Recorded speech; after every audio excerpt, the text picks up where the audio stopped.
Ubisoft is on a roll when it comes to losses, and now we're talking about Skull and Bones because it recently went on sale for a measly $10 at Best Buy after the CEO previously described the game as quadruple A to justify its price tag. I have a few different things to show off, but before I get into the topic, if you enjoy the content I create, check out the links in the description, join the community in my live streams, and consider supporting through Patreon or YouTube memberships. Now, this game was always going to be a disaster, okay? Its development started as early as 2013, and it was initially supposed to be an expansion of Assassin's Creed Black Flag, which is still superior to this game, but they really touted it as some amazing new game that was going to make everybody happy. It was going to have all sorts of different features and customizations and gameplay options, but it really turned out to be a nightmare for them.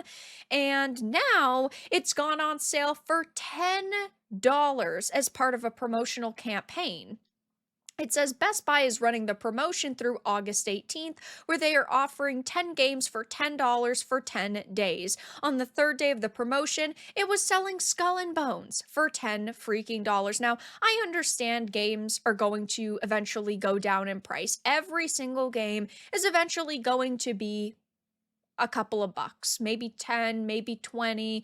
Games go on sale all the time, even titles that sell amazing like Elden Ring or Hogwarts Legacy go to half off sometimes. But we are talking about a game that has only been out for a couple of months at this point that should be nowhere close to $10. This title has only been out for 6 months, so it should be nowhere near $10, especially with the fact that it's a live service game. They need as many people.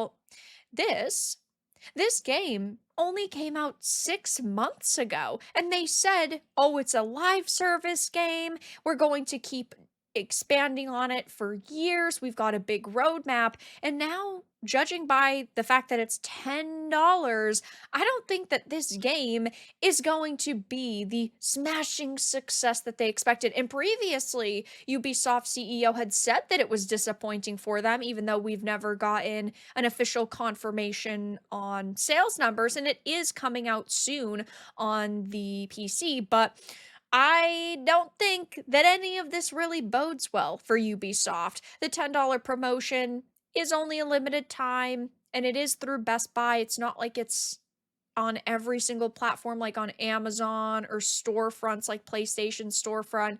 It's $10, but it just means that they had a lot of stock that they needed to get rid of. And if a company like Best Buy was expecting it to be a smashing success and they've already got it on sale for 10, it doesn't look good. It says this promotion comes in the wake of the CEO describing the game as a quadruple A title during the company's Q3 sales call for the fiscal year 2024 back in February, about a week ahead of Skull and Bones release. They tried to justify this price tag by calling it a quadruple A game, which was such a big mistake. If you are going to call something a quadruple A title, even though we've never gotten games in that category, it has to be amazing. When Grand Theft Auto 6 comes out or Elder Scrolls 6 comes out, I do think that those will be touted as quadruple A games, but that's because they have billions of dollars put into them and years worth of development. And it's going to be a title that most likely is going to be worth a $70 price tag. Now, a big issue with Skull and Bones is the fact that it had been in development for a decade, and they had continuously changed the ideas for this. At first, they simply wanted it to be an expansion of Black Flag. Then they decided to make it a standalone. They were touting at one point how it was supposed to be a more historically tied pirate experience, as they described it. But we now know Ubisoft doesn't really care about historical accuracy, cue the Assassin's Creed Shadows disaster, so that went out the window. But a major issue with this game is that they continuously tried to follow trends. A major issue, like with Starfield, is that bigger isn't always better. They were boasting about how it's 7 times bigger than Assassin's Creed Valhalla, and it's open world and it's going to be so amazing. And Bethesda did the same thing with Starfield, but most of that space ends up being empty, useless, and makes it more difficult for players to actually get to objectives and have fun. So again, bigger isn't always better, and companies need to realize that. I love open world games, but they have to be done correctly, like Red Dead Redemption 2, The Witcher, Breath of the Wild, Ghost of Tsushima. Those are examples of really good open world experiences. And then you get into the fact that it's live service and it's optimized very poorly. The gameplay isn't anything new or fancy or even well done. It's just a bad game. And they don't understand that. It's like you can't slap Quadruple A on a game and expect it to sell. Now, the article does mention how it's unclear how successful Skull and Bones has been, but a rumor from Tom Henderson at Insider Gaming about a week after the game released indicated the game currently has around 850,000 players total at the time of writing, but that also includes people who opted to play the game with the 8-hour free trial provided by Ubisoft. So we have no understanding of what the player numbers are, but typically companies boast. They love to make posts online about how their game is doing so good, about how they've made so much money, about how so many players are actually in the game, and they did not do that with Skull and Bones. Honestly, the marketing for Skull and Bones completely fell off the radar and nobody's talking about it. Ubisoft hasn't even been promoting it. So it seems that they just had a failure with this, and it's no shocker to see why. They made a game that felt outdated, that was live service, that was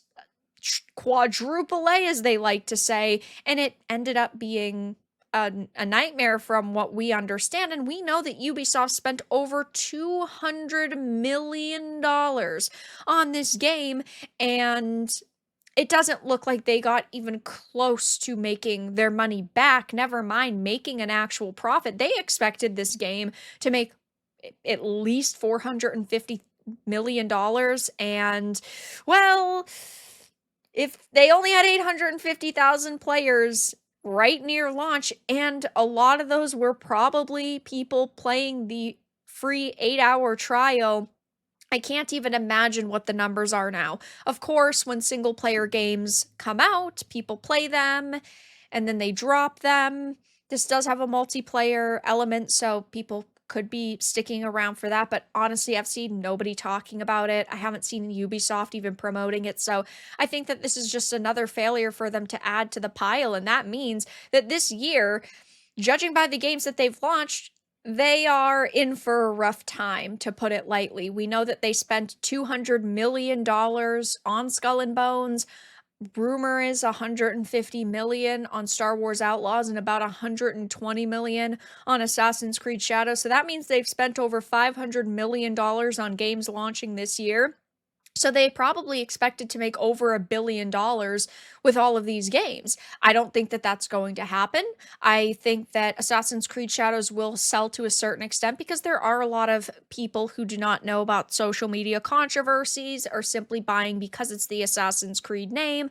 I do think that Star Wars Outlaws is going to bring in an audience because it's Star Wars and there's a lot of brand recognition there, but I just don't see them making $1 billion between these three games. Only time will tell. There is a chance that that will happen, but Ubisoft could be in for massive losses this year, and with Skull and Bones, it's on sale for $10 freaking dollars at Best Buy only 6 months after release, which does not bode well, and I do think that this was a massive financial failure for Ubisoft.